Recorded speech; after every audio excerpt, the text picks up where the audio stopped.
أعوذ بالله السميع العليم من الشيطان الرجيم بسم الله الرحمن الرحيم والصلاة والسلام على أشرف المرسلين سيدنا محمد وعلى آله وصحبه أجمعين السلام عليكم ورحمة الله وبركاته.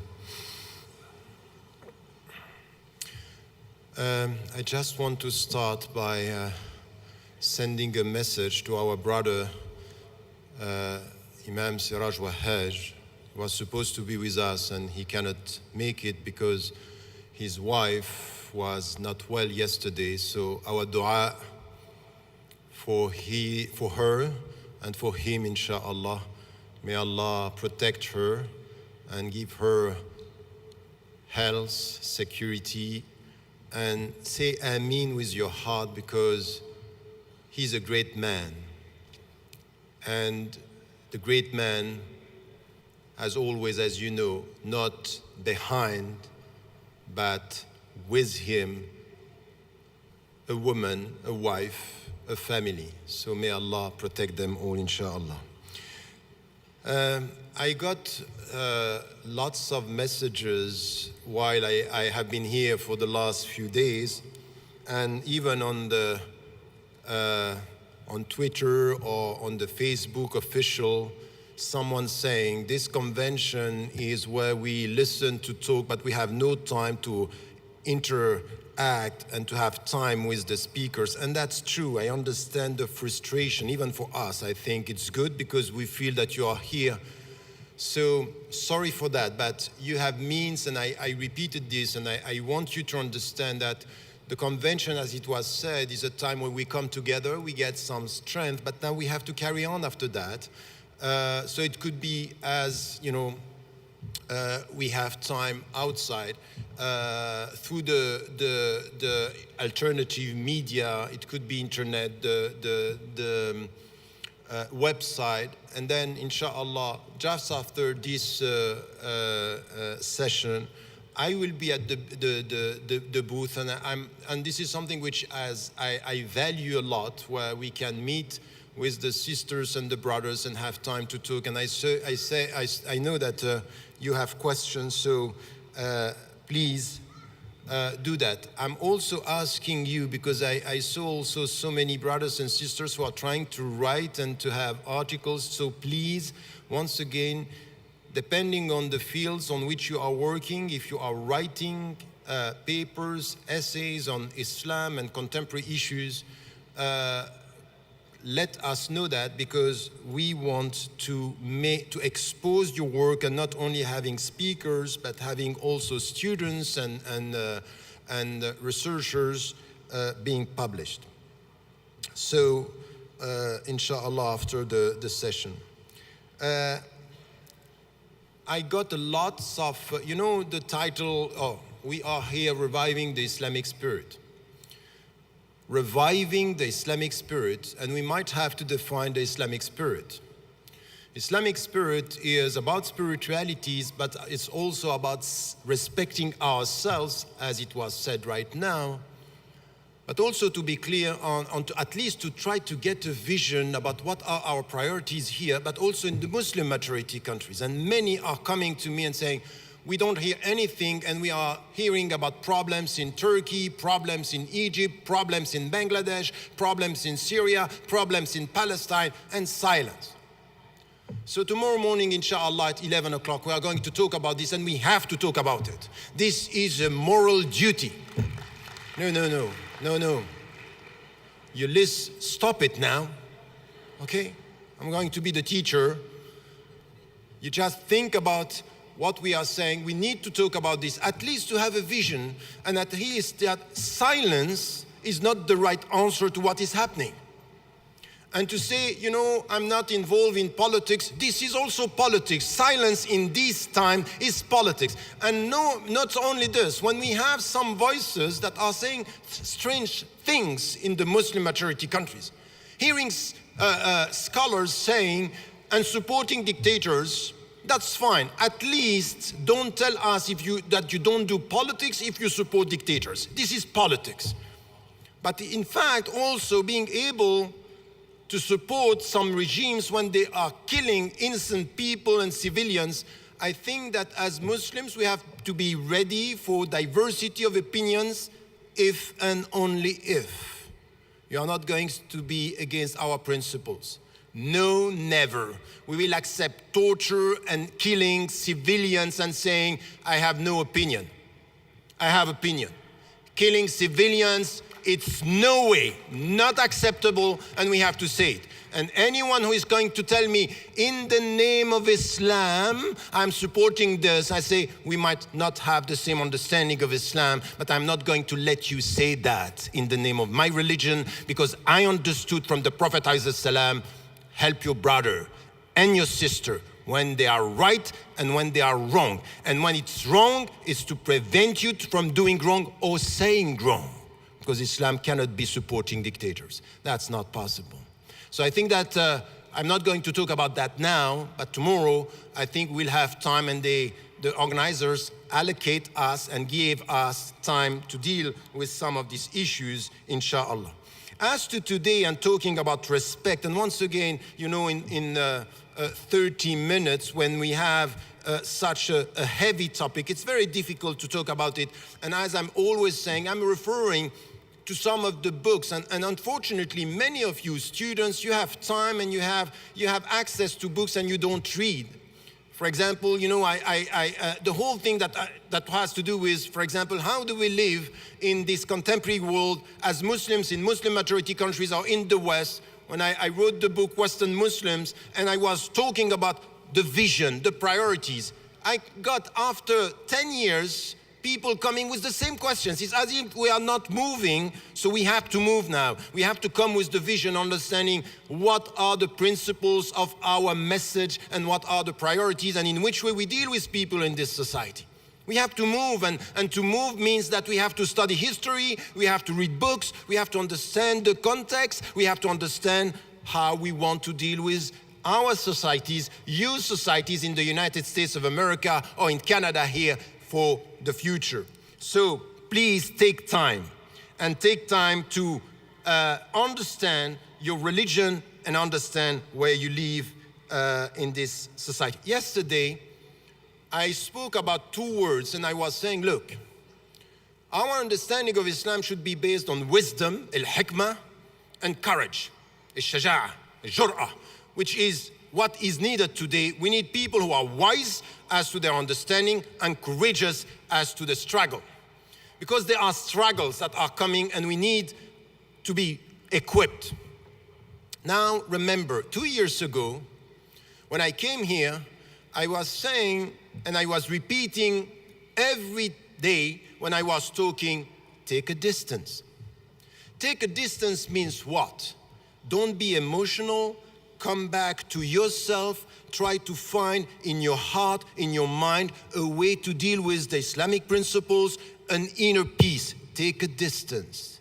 Because you are in a society where our jihad is to be attacked, and Islam is targeted. Muslims are targeted. We know this. All the surveys and the statistics are showing that we are attacked in our religion. It's not only about, extremism.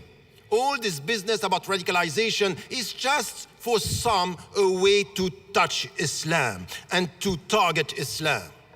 So we know this, so we have to take a distance and come to ourselves and be able to say, okay, I have to take time for myself. Last year,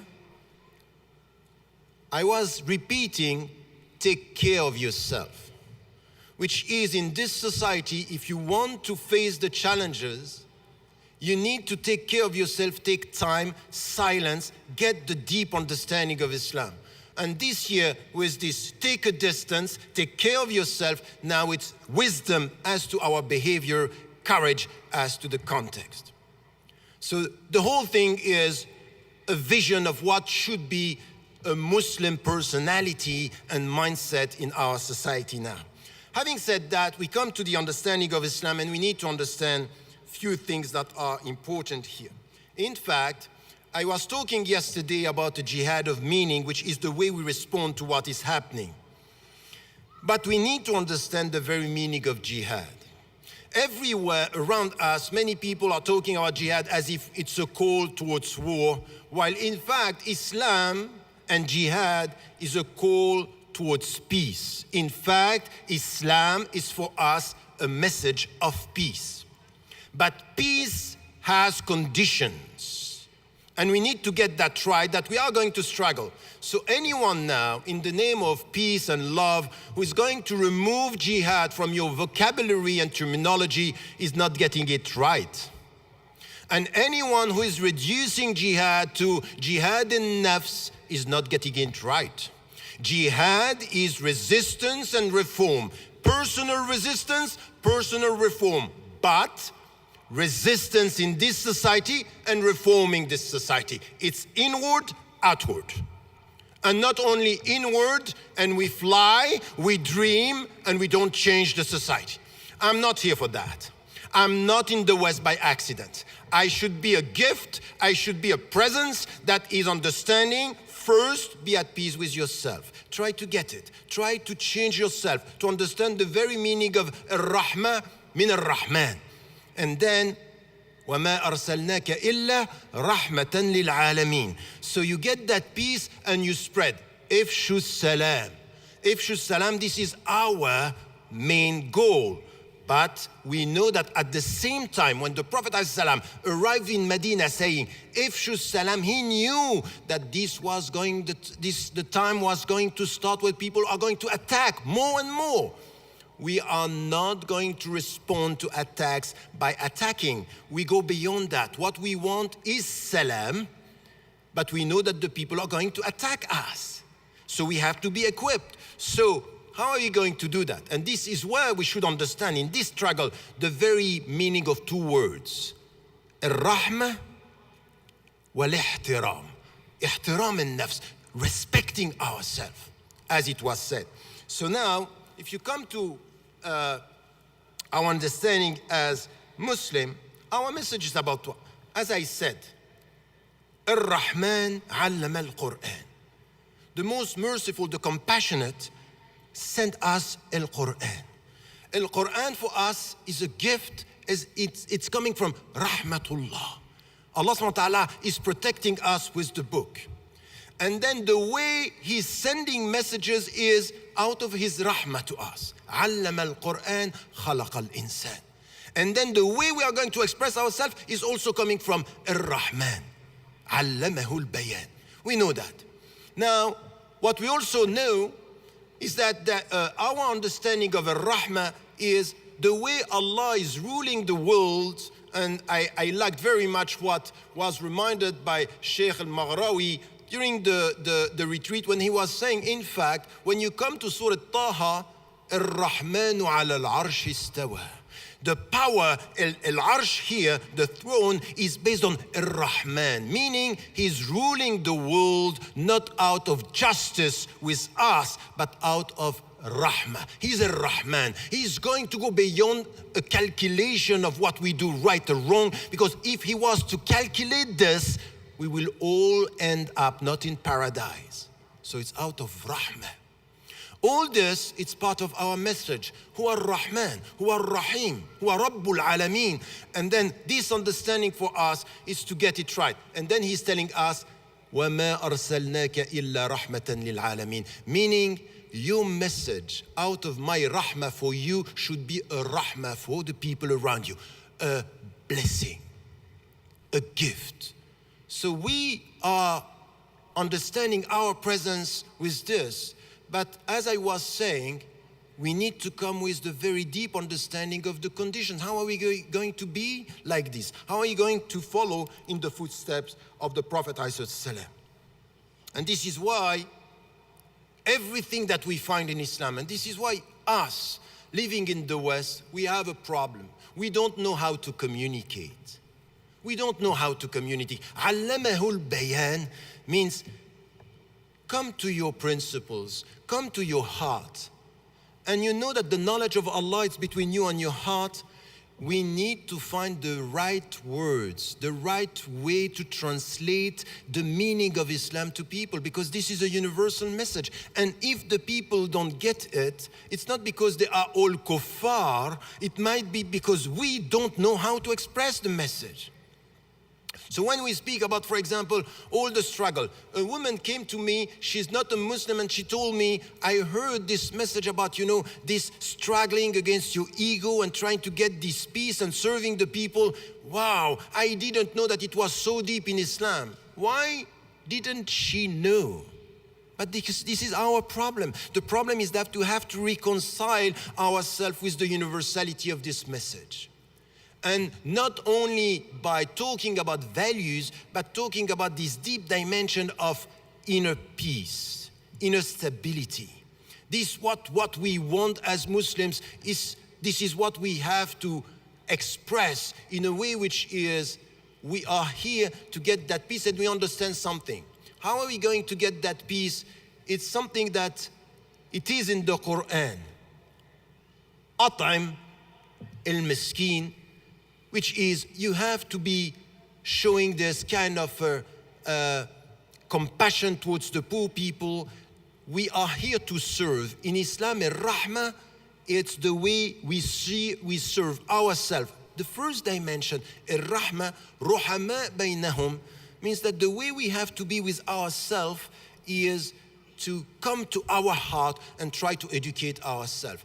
The very understanding of Islam is based on this. It's based on take care of yourself, come to your heart and pray, fast, be spiritual and Rabbani in your life, and then be in this society someone who is expressing the universal values. The people around you should get it out of our presence now. As it was said, is not to preach Islam with words, is to show Islam with deeds. This is the way we are, al-witness. لِتَكُونُوا شُهَدَاءَ. It's this that we need to get as Muslims. And we need to have this. We need to understand that one of the main jihad of Western Muslims, Canadian Muslims, American Muslims, is the way they behave and the way they speak. A universal message and an example in the way they are acting. The added ethical value of Muslims in our society. And this is where we are respecting ourselves, and this is where we have to be involved in this. Now, it's not only this. The people around you, they are going to look at you. And you, as Muslims, we keep on repeating one verse that we know. Ya ayyuhan nas. إِنَّا خَلَقْنَاكُم مِّن ذَكَرٍ وَأُنثَىٰ وَجَعَلْنَاكُمْ شُعُوبًا وَقَبَائِلَ لِتَعَارَفُوا. We keep on repeating this. We created you from a male and a female, and we made you nations and tribes in order for you to know each other. That's fine, but you know what you very often say or imply by saying this? You say to the people, you should know us as Muslims. But this is not what the verse is saying. The verse is saying, لِتَعَارَفُوا. How much time do you allocate to show to the people, because I respect my mind and I respect the verse, I'm taking time to know you, to know my fellow citizens. Don't take it that way. You know what? We are the victims. You should know about Islam. What do you know about the people around you? What do you know about the people around you, which is showing your intellectual respect? Respect your mind as you respect the Quran means respect the people. Show that you care about them. You want to know what they think. It's not, I have the truth, tell me about how much you are wrong. That's not going to be Islam in this society. In this society, we have to be serious about the verses that we are quoting. It means that we have to share knowledge, to take from the people, to know about them. And this is why when you know about them, you can respond to what you say. You know, in Surah, when the story of Musa, إِمَّا أَن تُلْقِيَ, are you going to be the first one to throw, or we throw the first? What did he say? بَلَا قَالَ أَلْقُوا. You. Bal alqu mean throw. I want to see your evidence. I want to know you. I want to know who you are. First you speak and then I respond. No, we are not like this. We quote the verse and we expect from the people to know us and not us to know them. And this is where, be careful here. It has to do with respecting ourselves. If you live in Canada and you don't know anything about the society and you want to give to the society, this is a contradiction in terms. You need to know the people. You need to have access to what they think, to have access to their psychology. At the end, you are Canadian or you are Americans. And this is Islam. Islam is not, I tell you to know me. No, I tell myself, because I respect my mind, that I have to know you. And I have to know who you are. And even for the converts here in this room, be careful with anyone who is telling you, forget about your cultures here. No, take it, because it helps you to understand and to be able to communicate with the people. So I think that this is something which is important in our understanding of Islam, and this is also something that we have to express. Now, it means also that Allah subhanahu wa ta'ala is telling us, out of these principles, that we need to be open to cultures, that we need to be open to ways of communication, and to be able also to share with our fellow citizens anything which has to do with our understanding of freedom, our understanding of culture, our understanding of imagination, our understanding of taste, our understanding of feelings. There is nothing wrong with Islam in this. Exactly the opposite. The same principles and openness towards the society. This is part of our understanding. Yesterday, John Esposito was saying that we keep on repeating, you have to be good with your neighbor. لا يؤمن أحدكم حتى يحب لجاره ما يحبه لنفسه. You're not going to complete your faith if you don't like for your neighbor what you like for yourself. Now your neighbor, by the way, it's the neighbor who is a non-Muslim, people of other faiths. And it could be also that your neighbor now is on your TV set in the living room, that you know what is happening. And you have to have this global understanding that you want for them what you want for yourself. So we need now to understand the universality of Islam, but we should not repeat it verbally. We should feel it physically, heartily, within our heart and within our being here in this society. And this is why all the messengers, when even they were rejected, they were able to say, Ya qawmi, you are my people. You are my people, I means I care. I want to know who you are. I want to do something with you. So this is respecting my brother in humanity. And this is not new. In 14th century, you have something that came much later in the West, which is al-ukhuwa al-insaniyya. Ya ayyuhan nas, one humanity. And you are my brother and my sister in humanity. So I care about you. Even, and so much, that in the fiqh, I'm not going to judge you as a being, even though I judge and I can judge your actions. I don't reduce you to your actions. I can say to somebody, I don't like what you do, but I respect who you are, because who you are is karamat al-insan. Look at that, karamat al-insan, the dignity of human being. So you might be better than what you do with yourself. And I respect who you are, I don't like what you do. Look at this message. If you say this, you go outside and you are able to talk to the people like this and say, wow, no, we are doing the opposite. I see what you do, I judge who you are, and I put you in hellfire. That's the point. I say, some people are now even talking about Mandela. Where is he?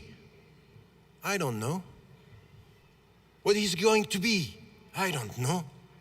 And the only thing that I want to say, Allahu A'lam, and silence. I will take from his life everything which is good to help me to educate myself. This is my respect towards him. As to his destiny, Allahu A'lam, and keep quiet. Don't say anything. The only thing that I got from him is something which is a very courageous man with principles to the end.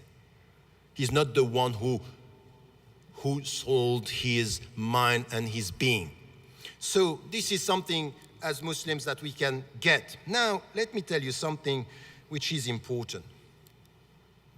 You were talking about your father, rahimahullah, Malik Shabazz.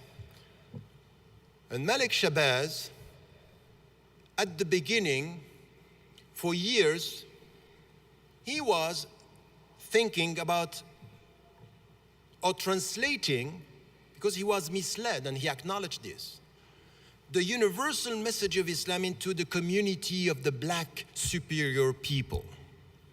And he went and experienced and he changed. But it's not only the way he looked at the world that changed. There is something which is deeper than that. And you get this when you come to the verses of the Quran and say, okay, look, we are here in Canada and we read the verse telling us, وَمِنْ حَيْثُ خَرَجْتَ فَوَلِّ وَجْهَكَ شَطْرَ الْمَسْجِدِ الْحَرَامِ وَحَيْثُ مَا كُنْتُمْ فَوَلُّوا وُجُوهَكُمْ شَطْرَهُ لِئَلَّا يَكُونَ عَلَيْكُمْ Sorry, I have it here. I don't want to make a mistake. لِئَلَّا يَكُونَ لِلنَّاسِ عَلَيْكُمْ حُجَّةٌ إِلَّا الَّذِينَ ظَلَمُوا مِنْهُمْ فَلَا تَخْشَوْهُمْ وَاخْشَوْنِي وَلِأُتِمَّ نِعْمَتِي عَلَيْكُمْ. Look at this verse.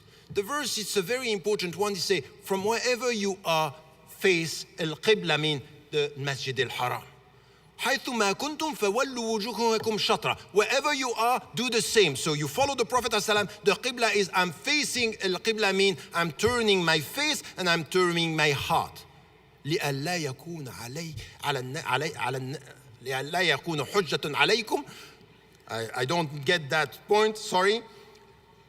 لئلا يكون للناس عليكم حجة. So the point here is for the people not having evidence against you, إِلَّا الَّذِينَ ظَلَمُوا. You are going to face people who are going to be unjust.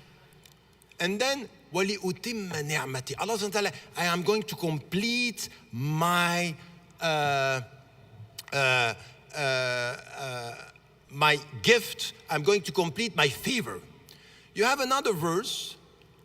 اليوم يئس الذين كفروا من دينكم فلا تخشوهم واخشوني اليوم أكملت لكم دينكم وأتممت عليكم نعمتي. Look at this. Twice, Allah subhanahu wa ta'ala is putting in the same verse that you are going to face attacks. You are going to face people who are going to attack you. And they are not going to be happy with what you have. And Allah subhanahu wa ta'ala is saying in the same verse, أتممت. I perfect the favors. As if when you got Islam as a favor and rahmah, be careful, you are going to find people, الَّذِينَ ظَلَمُوا مِنْهُمْ, and the people, يَئِسَ الَّذِينَ كَفَرُوا مِنْ دِينِكُمْ, the people who are going to be against us. So the perfection, the complete message at the end in Surah Al-Ma'idah is telling us, Muslims, be ready. You are going with a message of peace and rahmah. You have to share these values with people and you have to show them. But at the same time, you have to understand that with this message, you are going to be attacked and you have to be ready for that. Malcolm X understood something when he came back from Hajj, but he's not the only one. All of us, we have to understand that. That the point was not to be with black people against white people. No, it was to be with people of principles versus people who have no principles. And he understood black, white, poor, rich, all together, we have to come together. So the point here is something which is important. You, Canadian and American Muslims, living in this society, you have to get it right now. That not only we come in this society by saying, look, you know what? It's a jihad of meanings. It's a jihad against poverty. It's a jihad against marginalization, against racism. This is the jihad that we have. But now what we also have to understand that in this society, we will have to find brothers and sisters in humanity who are going to be on our side, principled, and not only Muslims against or Muslim for. We are very quick to say, we Muslims, we have principles. But we have to understand that in this struggle, what he understood, when Malik Shabazz said after he came back from the Hajj, it's not black against white. Now I have to deal with Africans, I have to deal with Europeans, I have to deal with Americans, white or black, from the south or from the north. Let us come together and struggle for what is right. Let me tell you something. You are sitting here in this room. With how many Canadian citizens, men or women, are you working for the struggle of justice, peace, dignity, and reform in these societies. You're not going to change Canada if you isolate yourself, say you don't know about Islam. No, they are not going to know about Islam if you are on the margin. And the point to respect ourselves is to look for people who have principles. We are not going to share everything. We are not going to share everything. We have lots of differences, but what is coming from the Quran is, let us come together. And the Prophet ﷺ was doing this when he said, Hilf al-Fudul, the pact of the virtues, was about what? Was about people beyond their tribes, beyond their affiliation, saying, justice is justice for all. We are not going to be selective. And us as Muslims, you have to show this. You have to be for justice for all. You are not only being there when we speak about Islam. Wherever there are injustices, you are here. You are on the side of the oppressed, but you are here. You have to be courageous. I said it. Wisdom as to our understanding and courage as to our struggle. Get it right. Allahumma nas'aluka an taj'alana min ahli al-hikmah wa ahli al-shaja'a. So this is what we want to be. We are asking him to be like this in our society. So the way we are going to deal with the people is not only, you know what, we are nice. I'm sorry. You have lots of people today in Canada. They are going to be with you when it comes to struggling for ethical things.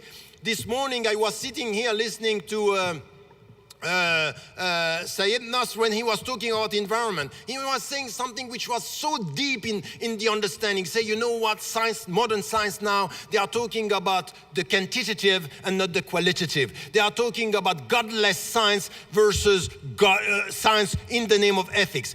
He was talking about the fact that science today is about power. Our science is about what? Wisdom. Do you think that we are the only one thinking like this? We should find people in this society having exactly the same position. And I met myself, Jews, Christians, Buddhists, people having exactly the same. We need to have alliances, ethical alliances. So it's not only to come and say, peace and love, we are nice, you know, we Muslims, we love you. Of course we love you, but we love justice in you and not oppression. We want Canada to stand for justice. We are a gift, and we are going to struggle with Canadian people, whatever they are. They can be Christians, they can be Jews, they can be Buddhists, they can be Hindus, as long as, no. You know what? Don't clap, but do it tomorrow. Start the job. Ask yourself, how many people, you know, somebody came to me this morning telling me, you are telling us that we have to have friends that are not Muslims. Of course you have friends that are not Muslims. How come you live in Canada and you are going to isolate yourself? What is this? What is this mentality? You want to teach the world and then they are isolated and say Muslim for Muslims, and every time we speak about Muslims, we are here. We are oppressed. I'm sorry. What about the black people? What about the native Canadian, the Native American? What is done to them is unacceptable. Where are you? Are you the non-selective citizens who are ready to say, we will never give up on Palestinians and we will never give up with black South African people who are still struggling for justice? This is where we are. This is who we are. This is what we want. So get it right. Stand up now in this society and do the job, but with the very deep understanding that, as I said at the beginning, it's a spiritual struggle. Ruhama baynahum, we are full of rahmah. We are ready for this because we are equipped. We know why we are waking in the morning to pray Fajr. We know why we are with Allah. We know what it means to say La hawla wa la quwwata illa billah, because anything is possible. And we need to get that as something which is essential in our understanding of Islam. So, as I was saying, we have to identify our allies, but it's not allies for power. It's not allies for benefit. It's allies for justice, for ethics, for serving the people. Jihad against poverty, jihad for freedom, jihad against racism, jihad. And we changed the word into something which is very positive. We did this in Mauritius. We started with all the communities of jihad against poverty, and they got another understanding of jihad. Instead of removing the word, we give it the right definition. But we have to do it. Who's going to do it? And we have to be mainstream. And we have to come from all the different dimensions. It has to come with social activism, political presence, cultural presence, mainstream.